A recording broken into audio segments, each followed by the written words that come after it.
Bonjour, alors aujourd'hui on va étudier une œuvre de Rousseau qui s'appelle Le discours sur l'origine et les fondements de l'inégalité parmi les hommes.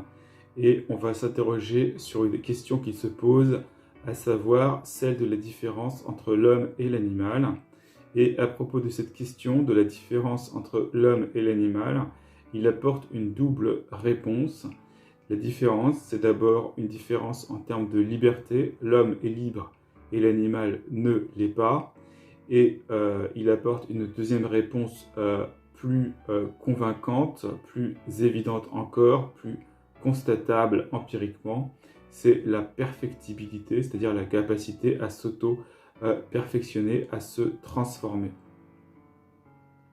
Alors la question, qu'est-ce qui différencie de l'homme de l'animal? Première réponse, l'animal, il est seulement une machine, et donc il est seulement naturel. Donc l'animal, c'est une machine, bon, c'est pas une machine fabriquée artificiellement, mais c'est une machine donc fabriquée par qui? Fabriquée par la nature. Et simplement, la nature lui a donné naissance afin de se préserver, de rester en fonctionnement. Mais l'homme, quelle est la différence? L'homme aussi, il a un aspect mécanique et machinal. L'homme aussi, il a un aspect naturel, sauf qu'il n'est pas entièrement naturel. Il a quelque chose qui dépasse la nature, il a la capacité de choix. Chez l'animal, il y a un choix, mais ce choix est simplement en apparence. Et en réalité, ce choix est déterminé par la nature, puisqu'il est déterminé par l'instinct qui est naturel, alors que chez l'homme, l'opération de choix est une opération libre, car il choisit ou rejette par un acte de liberté, et donc c'est la liberté qui fait la différence. Alors, conséquence de tout ça, l'animal est forcé de suivre les règles qui lui viennent de la nature et donc de l'instinct quand il serait avantageux de désobéir à ces règles. Par exemple, un chat sur un tas de grains va se laisser mourir de faim alors qu'il pourrait en manger. Et les hommes, à l'inverse, vont ne pas suivre les prescriptions de la nature, leur tendance naturelle, ils peuvent les contraindre parce qu'ils ont la liberté et c'est ainsi qu'ils peuvent faire des excès de nourriture ou ils peuvent par exemple consommer des choses qui ne sont pas faites pour leur nature comme l'alcool, ce qui va entraîner des problèmes de santé par exemple. Donc c'est la liberté, on l'a dit, qui va distinguer l'homme de l'animal. Et donc ce n'est pas, contrairement à ce qu'on pourrait penser, ce n'est pas l'intellect. L'intellect, ça nous vient des idées, et les idées, on les obtient par les sens. Et les sens, en fait, nous fournissent des idées, c'est-à-dire des images des choses qu'ensuite on va combiner. Et ça, l'animal, il peut le faire, peut-être moins bien que l'homme, mais il peut le faire aussi. Et donc, eh bien, il n'y a qu'une différence de degré et non pas de nature.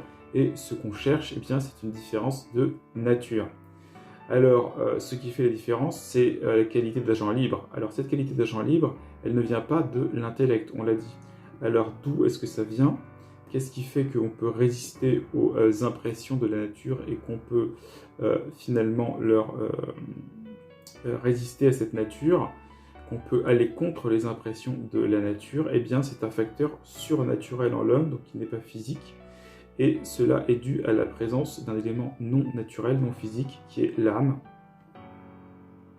Et l'âme est la source de la puissance, de la faculté de volonté. Donc c'est grâce aux actes de volonté qui ont pour source l'âme que l'homme a une nature spirituelle, qui lui permet de s'élever au-dessus des lois de la mécanique et donc d'être libre. Donc ça, c'était pour la première partie de la démonstration. Maintenant, deuxième partie, plus évidente encore. Qu'est-ce qui fait la différence? Eh bien, c'est la faculté de se perfectionner. Donc Rousseau nous dit qu'on pourrait encore douter du fait que l'homme soit libre. C'est une question qui n'est pas complètement tranchée. Mais en tout cas, il y a une qualité très spécifique et sur laquelle il ne peut pas y avoir de doute, puisqu'on peut la constater, c'est la perfectibilité. C'est-à-dire la faculté de se perfectionner, c'est-à-dire la faculté de s'auto-transformer, de se changer et de développer ensuite d'autres facultés.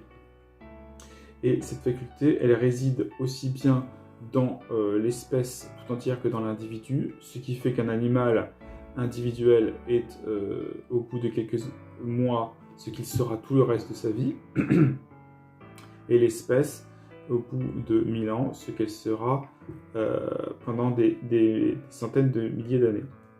Alors que chez l'homme, eh bien, il va se transformer toute sa vie, et l'espèce humaine elle-même se transforme au fil des millénaires.